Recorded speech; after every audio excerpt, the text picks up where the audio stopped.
प्रश्न मी उपस्थितच केलेला नाहीये. कदाचित मग माझा प्रश्न तुमच्यापर्यंत नीट पोहोचला नसेल. प्रश्न हा नव्हता की त्या तिथे का गेल्या. त्या तिथे जाणं हे त्यांचं घटनात्मक कर्तव्य आहे. त्याच्याबद्दल कुणीही सवाल करत नाही. सवाल हा आहे की त्यांनी तिथे गेल्यानंतर जी पत्रकार परिषद घेतली, पत्रकार परिषदेबद्दलही सवाल नाहीये. जर त्यांना प्रश्न विचारले गेले घटनात्मक संस्थेच्या प्रमुख म्हणून तर त्यांनी जरूर उत्तरं द्यावीत. पण त्यांनी ते देताना जी भाषा वापरली, जी माहिती दिली आहे ती खरंच द्यायला हवी होती का? आणि जी माहिती दिलेली आहे त्या माहितीतनं विशिष्ट अर्थ निघू शकतो या उद्देशानं ती माहिती दिली गेली का हा सवाल आहे. आणि त्या सवालाला समर्थन देतात या महिलेचे नातेवाईक, कारण त्यांना स्वतःला हे पटत नाहीये की त्यांच्या मुलीच्या बाबतीमध्ये अशा प्रकारची माहिती तपासाच्या या टप्प्यावर महिला आयोगाच्या अध्यक्षांनी जाहीर करावी. मेहबूब शेख आपल्या सोबत आहेत. मेहबूब जी, तुम्ही ही सुरुवातीपासून हा संपूर्ण प्रकरण पाहताय. बाकीच्या सगळ्या मुद्द्यांकडे येऊयात. तुम्ही ज्या मुद्द्यावर बोलताय त्याच्याबद्दल पण येऊयात. पण महिला आयोगाच्या अध्यक्षांचा जो मुद्दा आहे त्याबद्दलचं तुमचं मत?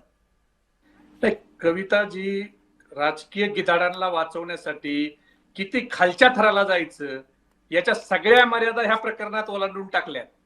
म्हणजे संताप आणणारी ही घटना आहे. एक मुलगी तिच्या जीवानीशी गेली आणि तुम्ही तिच्या चारित्र्यावर बोलताय. हे काय प्रकार आहे? ती मेल्याच्या नंतर तिच्या चारित्र्यावर बोलताय. अरे आम्हाला मिळून माहिती आहे कुणाचं चारित्र्य काय आहे, पण आम्ही त्याच्यावर बोलणार नाही. आणि हे काय सांगतायत ते घटनात्मक पद आहेत. अहो त्या पक्षाच्या एका प्रदेशाध्यक्ष पदावर आहेत महिला विंगच्या. घटनात्मक पदाच्या माणसाला राजकीय पदावर राहता येतं का? तो भाग नंतरचा. मुळात असं आहे की संपदाची हत्या आहे का आत्महत्या आहे हे कळायला अजून मार्ग नाही. तर तुम्ही मेलेल्या माणसाच्या चारित्र्यावर जाताय. आमचं सरळ म्हणणं आहे, संपदाची जी सुसाईड नोट आहे ही सुसाईड नोट कविताजी ही तिने जे जुलैमध्ये जॉब दिला त्या जॉब मधल्या मी तुम्हाला 3-4च घटना सांगतो. जास्त मी हा 4 पानाचा जॉब तुम्हाला वाचून दाखवत नाही.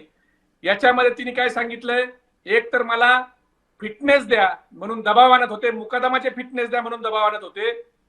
2 खासदाराचे पीए तिथे येतात आणि ते पीए फोन लावून देतात आणि खासदार सांगतात तू बीडचे म्हणून असं वागताय का? हा एक विषय. त्याच्यानंतर महाडिक नावाचे जे पीआय आहे तिथं, त्या पीआयनं ह्या संपदानं पोलिसाची तक्रार केली की तुमचे पोलीस मला प्रेशर करतायत. ह्या महाडिक नावाच्या पीआयनं तिचा मोबाईल हा ब्लॅक लिस्ट मध्ये टाकला. ब्लॅक लिस्ट मध्ये हे मी सांगत नाही, हे संपदाच्या त्या जो चौकशी समिती समोर जॉब दिला त्या जॉब मध्ये संपदानं लिहिलंय की एक पीआय तिचा मोबाईल ब्लॅक लिस्ट मध्ये टाकतो.